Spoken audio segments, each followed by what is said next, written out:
Subscribe करें और देखिए दिल दहला देने वाला एक नई हॉरर स्टोरी। डरिए मत, चैनल सब्सक्राइब करें।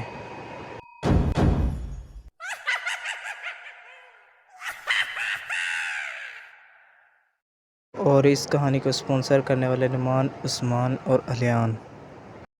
कब्रिस्तान में लाश का अंतिम संस्कार चल रहा था। फादर के कहने पर सभी ने मृत आत्मा की शांति के लिए प्रार्थना की और सभी लोग कब्रिस्तान से बाहर आने लगे। अचानक बाहर आते वक्त पीटर की निगाह कब्रिस्तान में पड़े हुए ओइजा बोर्ड पर पड़ी। लोगों की निगाह से बचकर पीटर ने वो बोर्ड उठाकर अपने कोट की पॉकेट में रख लिया। जैसे ही पीटर ने ओइजा बोर्ड उठाया, कब्र में हलचल होने लगी। उसके करीब से एक साया गुजरा। उसने पीछे मुड़कर देखा तो कोई नहीं था।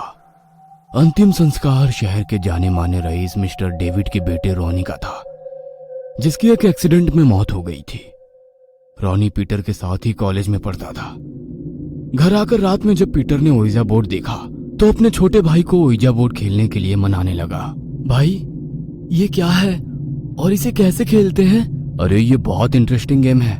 इस बोर्ड पर यस, नो और ए से लेकर जेड तक अल्फाबेट के साथ साथ 0 से लेकर 9 तक की काउंटिंग लिखी हुई है। इस पर हम हाथ रखकर किसी हॉली स्पिरिट को बुलाते हैं और फिर वो कॉइन की मदद से हमें हमारे सवालों का जवाब देता है। आज घर पर कोई नहीं है, मम्मी पापा भी बाहर गए हैं। हम दोनों अकेले ये गेम खेलते हैं। पहले तो उसका भाई खेलने के लिए तैयार नहीं हुआ, मगर फिर पीटर के इमोशनल ब्लैकमेल करने पर वो उसके साथ मिलकर ओइजा बोर्ड पर गेम खेलने लगा। रात के अंधेरे में दोनों ने अपने कमरे में सारी लाइट्स बंद की और ओइजा बोर्ड के आसपास ढेर सारी मोमबत्तियां जलाई। भाई, अभी भी सोच ले, वक्त है। कहीं ऐसा ना हो हमें पछताना पड़े।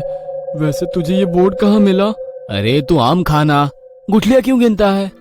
स्पिरिट से तेरे भी कुछ सवाल हो तो पूछ लेना, तेरे भी सारे सवालों के जवाब मिल जाएंगे। कुछ और मोमबत्ती जलाकर दोनों भाई एक सिक्का लेकर बोर्ड के आसपास बैठ गए। छोटा भाई अभी भी डर रहा था। पीटर उसे डांटते हुए बोला, सोच ले, यदि नहीं करना हो तो यहाँ से चला जा। मेरा मूड मत खराब करो। कितनी बार कहा है, कोई भी अच्छी चीज एंजॉय नहीं करते हो। पीटर के डांटने पर उसके भाई ने सिक्के पर हाथ रख दिया और वो लोग सिक्के को बोर्ड पर घुमाकर बोलने लगे, any holy spirit passing by please come, any holy spirit passing by please come. काफी देर तक दोनों किसी आत्मा के आने का इंतजार कर रहे थे, मगर ओइजा बोर्ड पर कोई हलचल नहीं हुई। मैंने कहा था ना, ये सब कुछ बकवास है, कुछ नहीं होता। हॉली स्पिरिट माय फुट। भैया प्लीज, इस तरह किसी स्पिरिट का मजाक मत उड़ाइए। स्पिरिट्स होती हैं। अरे स्पिरिट होती है तो आई क्यों नहीं? पीटर के कहने के बाद ही अचानक सिक्का अपनी जगह से हिलने लगा। दोनों एक दूसरे की ओर देखने लगे। ये तू कर रहा है ना छोटे? देख, वैसे ही मेरा दिमाग खराब है, मुझसे मजाक मत कर। अरे नहीं भैया, मैं नहीं कर रहा। यह सुनकर पीटर की आंखों में चमक आ गई। तू नहीं कर रहा मतलब सच में स्पिरिट यहाँ पर है? स्पिरिट यदि यहाँ पर हो तो अपने होने का सबूत दो। पीटर के कहते ही कॉइन खिसककर यस पर पहुंच गया। पीटर खुशी से उछल गया। छोटे देख, मैंने कहा था ना, अब मजा आएगा, हमारे सारे सवालों का जवाब मिल जाएगा। स्पिरिट, तुम्हारा नाम क्या है? स्पिरिट ने बोर्ड पर घूमकर कॉइन की मदद से जवाब दिया, रॉनी। RONY, Ronnie? हैं? यहाँ क्यों आए हो? तुम्हारे आने का मकसद? स्पिरिट ने फिर बोर्ड पर कॉइन की मदद से जवाब दिया, रिवेंज। रिवेंज? मगर किससे रिवेंज? आत्मा का ये जवाब सुनकर छोटा भाई घबरा गया और पीटर से बोलने लगा, भैया बस हो गया, अब ये सब बंद करो। अरे जरा उसका जवाब तो सुनने दे। तू हर वक्त डरता रहता है। मुझे जानना है क्या ये सच में रॉनी है या कोई और? प्लीज बताइए, किससे रिवेंज लेना है?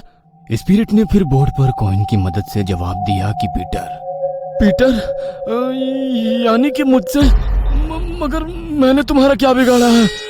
पीटर बोल रहा था कि अचानक एक आत्मा उन दोनों के सामने आ गई, जिसके सर पर चोट लगने के कारण खून बह रहा था। आंखों की जगह गड्ढे थे और शरीर पर मिट्टी लगी हुई थी। अचानक अपने सामने उस रॉनी को देखकर, जिसे आज सुबह ही उसके साथ मिलकर दफनाया था, पीटर की चीख निकल गई। वो डरकर अचानक से उठकर बैठा तो खुद को अपने बिस्तर पर पाया। अपने आसपास देखने लगा तो वहां पर कोई ओइजा बोर्ड या मोमबत्ती नहीं थी। सामने देखा तो एसी चल रहा था।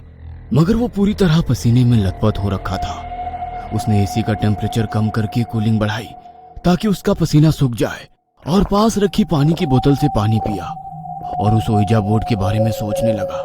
उसने अपनी अलमारी खोलकर देखी तो ओइजा बोर्ड वहां पर सामने वैसे ही रखा था जैसे सुबह कब्रिस्तान से आने के बाद रखा था। ये ऐसे कैसे यहाँ पर रखा हुआ है? इसका मतलब क्या मैंने जो कुछ भी देखा वो एक सपना था? वह घबराकर अपने पलंग पर बैठ गया। तभी उसे अपने भाई का ध्यान आया।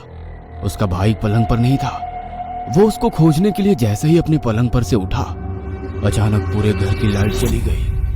मोबाइल की रोशनी में वो अपने भाई को पुकारता हुआ चला जा रहा था। छोटे, कहाँ है तो? छोटे! वो पूरे घर में मोबाइल की रोशनी से उसे ढूंढ रहा था। वो उसे ढूंढते ढूंढते घर के गार्डन में आ पहुंचा।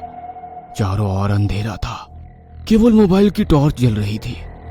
अचानक उसके सर पर से उड़ता हुआ एक चमगादड़ निकल गया। वह हैरानी से चमगादड़ को देख रहा था। शहर के बीचों बीच चमगादड़ का क्या काम? आज से पहले तो कभी नहीं देखा। तभी उसकी निगाह बगीचे के बीच में लगी हुई कुर्सी पर गई। वहां पर कोई बैठा हुआ हिल रहा था। वो मोबाइल की रोशनी में उसके करीब पहुंचा। उसने डरते हुए उसके कंधे पर हाथ रखा तो वो उसका छोटा भाई था। तू यहाँ पर बैठा हुआ है और मैं तुझे सारे घर में ढूंढ रहा हूँ। चल मेरे साथ, चल अंदर चल। यहाँ अंधेरे में क्या कर रहा है? पीटर उसका हाथ पकड़कर घर के अंदर ले जा रहा था। तभी लाइट आ गई और सामने से उसका भाई चला आ रहा था। अरे भैया, आप यहाँ पर क्या कर रहे हो? मैं कब से आपको ढूंढ रहा हूँ। आधी रात को अंधेरे में घूमने का शौक कब से आपको हो गया? अपने भाई को सामने देखकर पीटर ने डरते हुए पीछे पलटा तो वहां पर रॉनी खड़ा था। मुस्कुराते हुए पीटर को देख रहा था और उसके मुंह से निकला, बदला लेकर रहूंगा, रिवेंज। पीटर डर के मारे चीख रहा था। उसे चीखते हुए देख उसका भाई बोला, क्या हुआ? क्यों परेशान हो रहे हो?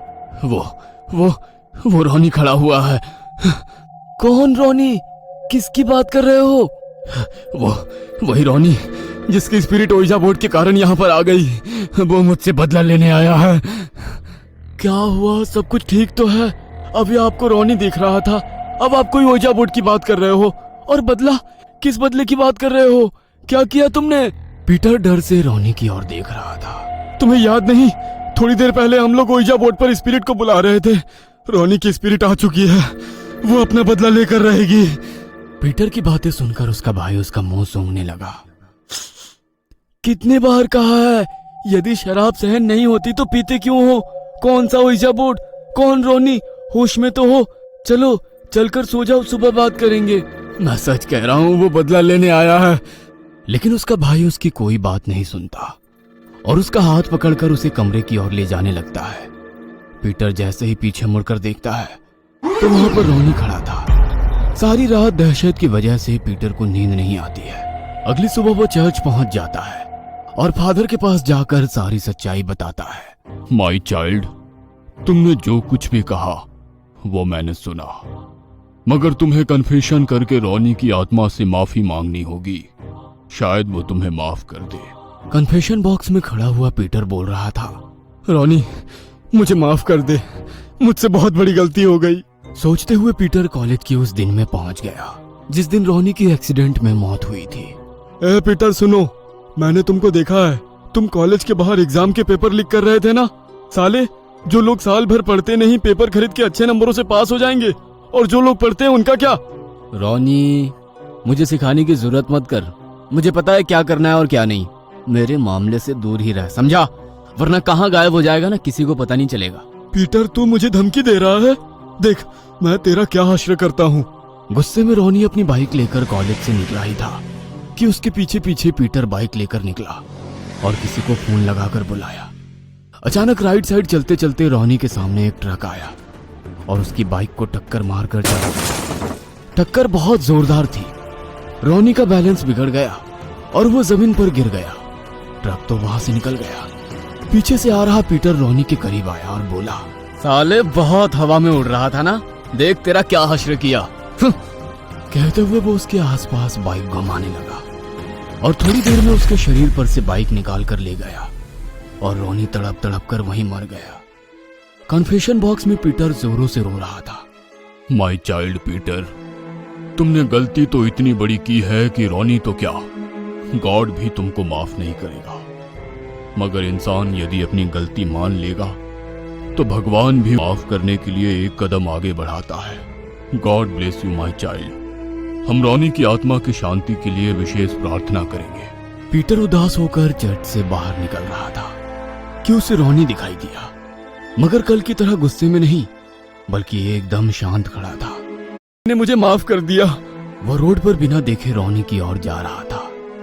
अचानक कहीं से एक ट्रक आया और पीटर को मारकर चला गया। रॉनी की आत्मा दूर खड़ी इस नजारे को देख रही थी। रॉनी ने तो अपने कातिल को माफ कर दिया, मगर गॉड उसके गुनाह को माफ ना कर पाए। तो हाँ दोस्तों, अगर आपको कहानी अच्छी लगे तो चैनल को सब्सक्राइब लाजमी करना। तो मिलते हैं अगली कहानी में। और हाँ दोस्तों, सब्सक्राइब करना भूलना मत।